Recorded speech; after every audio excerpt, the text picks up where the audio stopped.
آج پاکستان اور آزاد کشمیر کی تاریخ کا ایک بہت ہی افسوسناک دن تھا۔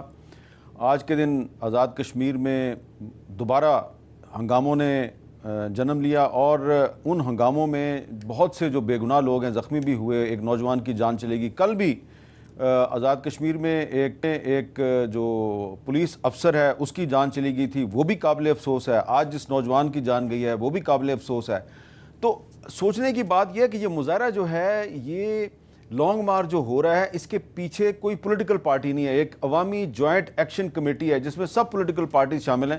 مطالبات کیا ہیں کہ جی بجلی پہ جو ہے وہ ہمیں ریلیف دیا جائے، آٹے پہ ریلیف دیا جائے، اور اسی طرح کے دیگر معاملات۔ یہ اچانک نہیں ہوا، کچھ ہمارے جو پاکستان پر ہیں وہ کہہ رہے ہیں جی کہ اس کے پیچھے کوئی انڈین سازش ہے، حالانکہ یہ پچھلے سال سے تحریک چل رہی ہے۔ اور پچھلے سال جب ہمارے پروگرام میں اس وقت کے جو انرجی منسٹر تھے خرم دستگیر خان صاحب، انہوں نے یہ کہا تھا کہ جی ہم بہت سبسڈی دے رہے ہیں آزاد کشمیر والوں کو، تو ہم نے ان کو کیا بتایا تھا، ذرا سنیں۔ جو اے جے کے رہنے والے ہیں آزاد جموں کشمیر کے، ان کے لیے 80 ارب روپے کی بالکل غلط ہم دیں گے۔ خرم صاحب یہ بالکل غلط ہے، اس لیے کہ یہ جو بجلی کے بلوں کے خلاف تحریک شروع ہوئی ہے یہ راولہ کوٹ اور میرپور سے شروع ہوئی ہے، اور وہاں پہ سب سے زیادہ احتجاج ہو رہا ہے۔ ان کو کون سی سبسڈی مل رہی ہے؟ ان کو تو بل جو ہے وہ ڈبل ٹرپل کر کے دیے جا رہے ہیں۔ جی یہی تو بات ہے کہ جو حکومت پاکستان ہے، وفاق کی حکومت ہے، وہ ان جو علاقے ہیں ہمارے، ان سے ایک بہت کم ریٹ چارج کرتے ہیں۔ اس کے آگے وہاں کی حکومتیں جو ریٹ چارج کر رہی ہیں وہ ان کا اپنا ایشو۔ اچھا، پھر ہم نے مظفر آباد میں جا کے ایک وہاں پہ میں نے پروگرام کیا تھا، اور وہاں پہ ہم نے مقامی جو ارباب اختیار ہیں اور عام نوجوان ہیں ان سے بھی بات کی تھی۔ صاف سی بات میں آپ کو بتاؤں، نوجوانوں نے میرے ساتھ بڑی سخت باتیں کی تھی، اور اتنی سخت باتیں کی تھی کہ ان کو نشر کرنا بھی مشکل تھا۔ تو جو انتہائی نرم ترین جو ایک بچی تھی، طالبہ فیمیل سٹوڈنٹ، اس نے جو بات کی تھی، ذرا سنیں وہ کیا ہے۔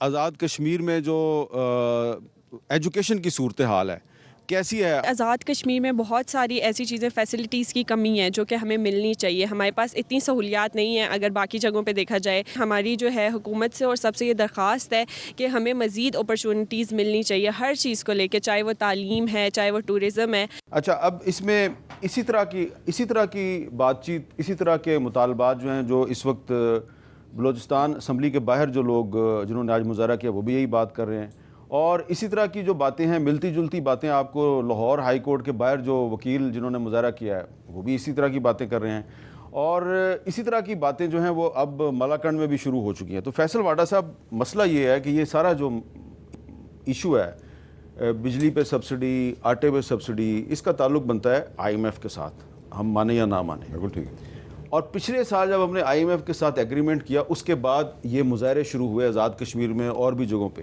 اب ہم ایک اور ایگریمنٹ کرنے جا رہے ہیں آئی ایم ایف کے ساتھ، تو اس کے بعد جو مزید سختی آئے گی تو ہم یہ سارے لوگوں کو سنبھال پائیں گے؟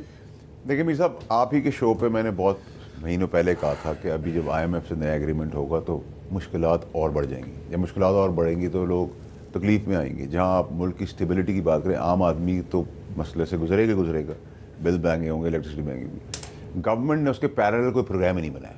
ماشاء اللہ سے گورنمنٹ تو آپ کو پتہ ہے کہ جتنی آئی ہیں، یہ تو ان کا دوسرا ٹرینور ہے، اس سے پہلے کی یہ والی اور اسے پی ڈی ایم 1 ملا کے بھی اگر آپ دیکھیں تو نااہل ناکارہ لوگوں کی ایک ٹیم ہے، ٹھیک ہے۔ اگر آپ ان کو فینسی شو میں رکھ دیتے تو زیادہ بہتر ہوتا، شاید ملک کا کوئی نام ہی روشن کر دیتے، اس میں بھی کوئی نہ کوئی بھڑ مار دیتے ہیں۔ سو آپ ان سے تو کچھ ایکسپیکٹ کرتے۔ ہمیشہ ایسا ہوتا ہے کہ جب آپ کے پاس آئی ایم ایف پروگرام یا اس ٹائپ کی چیزیں ملک کو بچانے کے لیے آ رہی ہوتی ہیں اور مشکلات دوسری طرف کھڑی ہونی ہوتی ہے عام آدمی کے لیے، اس کے لیے ایک پیرالل پروگرام بنایا جاتا ہے۔ جب تو کوئی پروگرام بنا نہیں ہے تو مشکلات تو بڑھیں گی، عام آدمی کی تکلیف سے تو گزرنا ہے۔ اب یہ آپ کہیں کہ نااہلی میری آپ کی ہے تو میری آپ کی تو نہیں ہے، نااہلی جن کی ہے ان کو اکاؤنٹ فار کرنا ہے۔ اب اس میں اس گورنمنٹ یا پی ڈی ایم کی ہے، اس سے یہ تو تسلسل سے چیزیں چلتی آ رہی نا۔ دیکھیں، آپ نے عام آدمی کو، جو آدمی میٹرک پاس نہیں ہے، اس کا پاکستان میں کیا اپرچونٹی ہے؟ وہ کچھ کر ہی نہیں سکتا، ٹھیک ہے۔ اس کو کوئی ہم نوکری پہ سفارش پہ بھی رکھوا نہیں سکتے، ٹھیک ہے۔ لوگوں کو آپ کہہ رہے ہیں 40,000 روپے میں زندگی گزارو، آپ ایک دن 40,000 میں نہیں گزار سکتے جو ایلیٹ ہے۔ پرابلم یہ ہے کہ ہم نعرے، ڈرامے، جھوٹے بےایمانیوں سے اب تھوڑی بہت سیاست جو تھوڑی بہت رہ گئی وہ رہ گئی ہے، ورنہ لوگ ایکسیپٹ نہیں کرتے نا۔ پھر لوگوں کی ڈس لائکنگ جو سیاستدان کے لیے وہ اسی لیے ہے کہ وہ اس کو پتہ ہے منافق ہے۔ کس نے؟ اگر میں ریسنٹ کروں، دیکھیں نا، ابھی یہ کہہ رہے تھے ہم 47 سے بات نہیں کریں, میں تو کہوں گا پیپلز پارٹی سے بات کر لیں, کیونکہ وہ واحد پارٹی ہے جو سنتری اور منتری سبھی لے گئی اس گورنمنٹ سے, کپڑے چھوڑ گئی, باقی تو سبھی لے گئی ان سے, ٹھیک ہے, تو ان سے کر لیں. اسمارٹ لوگ تو ہیں کم سے کم, یہ تو آپ کریڈٹ دیں گے پیپلز پارٹی کو, زرداری صاحب کو یہ کریڈٹ دیں کہ اسمارٹ آدمی تھا, کپڑے چھوڑ کے سنتری اور منتری سارا لے گئے, تو ٹھیک ہے آپ پیپلز پارٹی سے بات کر لیں, وہاں سے کوئی سینسیبل موو ہو جائے. پلس آپ بلاول صاحب کا بیان دے رہے تھے, میرا بیان دے رہے تھے, کل 9 بجے سارے سیاستدانوں کو پھر کھڑا ہونا ہے ٹی وی کے آگے, ان کی پراپرٹیز کے پھر ایک نئی ڈان لیگس آ رہی ہے, تو ٹھیک ہے, we should be prepared for it. ایک نئی ڈان لیگس آ رہی ہے, مطلب کوشش ہے. ہم تو اس بار پہلے مار کھا کے سیکھ گئے تھے, تو ہمیں تو کوئی پرابلم نہیں ہے اللہ کی مہربانی سے, لیکن لوگوں کے لیے پرابلم بنے گی. اچھا شیخ صاحب, یہ ریزنٹمنٹ لوگوں میں بے چینی بہت بڑھ رہی ہے, اور آپ کو کیا لگ رہا ہے کہ یہ بجٹ جب آئے گا نیا تو اس کے بعد لوگ کہیں آگے نہ نکل جائیں اور آپ بہت پیچھے نہ رہ جائیں؟ دیکھیں سر, لوگ تو پھٹنے کے لیے جو ہے تیار بیٹھے ہیں, بے چینی فرسٹریشن ہے. میں یہ سمجھتا ہوں کہ جو کشمیر میں ہوا اور جس طریقے سے ہوا یہ بڑا خطرناک ٹرینڈ ہے. اگر یہ اس طرف پنجاب کا رخ کر گیا, یہ کے پی کا رخ کر گیا, تو پھر کیا ہوگا؟ یہ اس حکومت کی نااہلی ہے. ان کے پاس, جیسے واڈا صاحب نے کہا, میں ان کی اس بات سے بالکل اتفاق کرتا ہوں, ان کے پاس کوئی پلان نہیں ہے کہ جب IMF والے جو ہیں وہ اپنی امپوز کریں گے شرائط اور چیزیں بڑھائیں گے تو پھر یہ اس کو پیرالل کیسے عوام کے لیے ایڈجسٹ کریں گے.